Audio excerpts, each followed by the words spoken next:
Jerusalem Mayor Nir Barkat recently advised the city's Arab residents to forget about ever having a capital in the predominantly Palestinian eastern part of the city. In an interview last month, Mr. Barkat told the Times of Israel that if the Palestinians really want a capital in East Jerusalem, they can simply rename Ramallah, the de facto capital of the West Bank about 10 miles to its north, Jerusalem or North Jerusalem. There is no such thing as a Palestinian sovereign role in Jerusalem, he added. The mayor's rhetoric starkly highlights recent Israeli government actions that observers say are aimed at weakening the Palestinian presence in East Jerusalem and making the possibility of establishing a Palestinian capital there more remote. Recommended, Top 5 Reasons Jerusalem is Such a Thorny Issue. Last week the government threw its weight behind a controversial property law that could enable the state to seize up to 40% of the Palestinian private property in Jerusalem.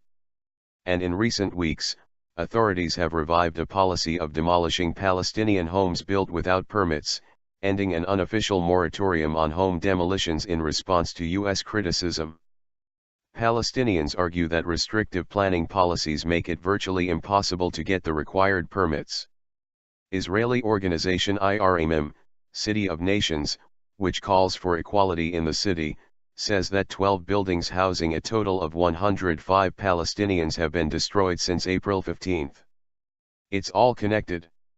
It's part of an overall policy of losing restraints and using more power to enforce themselves in East Jerusalem, to give the message we are here and will make our presence felt with full impact, says Yehudit Oppenheimer, director of IRAMIM. The idea is to consolidate Israeli control without any consideration of the Palestinians who live there. Theft at the very least. Abdullah, a Ramallah-based member of the Palestinian Legislative Council, terms the moves very dangerous. About the property law, which was initially used by Israel to seize property left behind by Palestinians who fled or were expelled during the 1948 war, Mr. Abdullah says, the least we can say is that this is theft, but it also changes the identity of Jerusalem. Israeli Foreign Ministry spokesman Yugal Palmer dismissed Abdullah's remark as Palestinian propaganda. Israeli government spokesman Mark Regev, meanwhile, denies there has been any change of policy and insists Palestinians' needs are considered. Israel is very aware of the sensitivities when it comes to Jerusalem, and we will ensure that as we develop our capital that development serves the interests of all the citizens from the various communities, he said. These developments do not bode well for U.S. Secretary of State John Kerry's efforts to prod the sides to a revival of peace talks on a two-state solution. His public remarks have not broached the city's future status. The government's shift on Palestinian property in Jerusalem became apparent last week, after Israeli Supreme Court justices hearing appeals against property seizures demanded that Israeli Attorney General Yehuda Weinstein give his opinion. The legal position is indeed that properties in East Jerusalem whose owners are residents of Judea and Samaria are absentee properties, Mr. Weinstein wrote the court, using Israel's names for the West Bank. This means that West Bank Palestinian residents can lose their property in East Jerusalem because they are designated absentees even though they never sold their property, and it was Israel that had expanded its borders to include their land in the 1967 annexation of East Jerusalem, rejected as illegal by the international community. Weinstein's statement reverses a 2005 position by then Attorney General Menachem Mezuz, who ruled that the absentee property law should not be applied in East Jerusalem because this was not its original intent and it could harm Israel's international standing. Uneven playing field.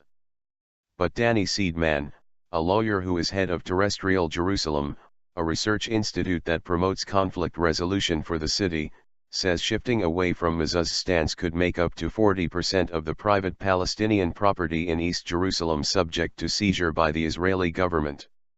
The primary victims of this are all Palestinians in East Jerusalem, he says.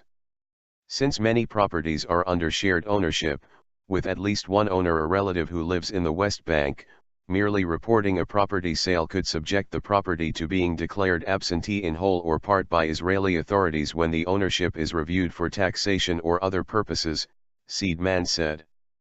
Seidman, who is widely considered to be the top independent Israeli specialist on East Jerusalem, noted that the state is simultaneously backing the eviction of Palestinians from East Jerusalem properties owned by Jews prior to Israel's establishment in 1948. The state's position is that any land in Jerusalem that belonged to Jews prior to 1948 and was lost as a result of war will revert to previous Jewish owners, while any property that can be purported to be abandoned by Palestinians will also revert to Israelis, Seidman said. That is not a level playing field, and the comfort zone between these policies and apartheid is narrowing dangerously. Palmer termed Seidman's reference to apartheid simplistic smear and slander and stressed that Jordan had confiscated Jewish property in East Jerusalem when it took control of the area in 1948. The policy of recent years addresses a legal vacuum created by Israel's capture of the area in 1967 and returns property to its legal owners, he said.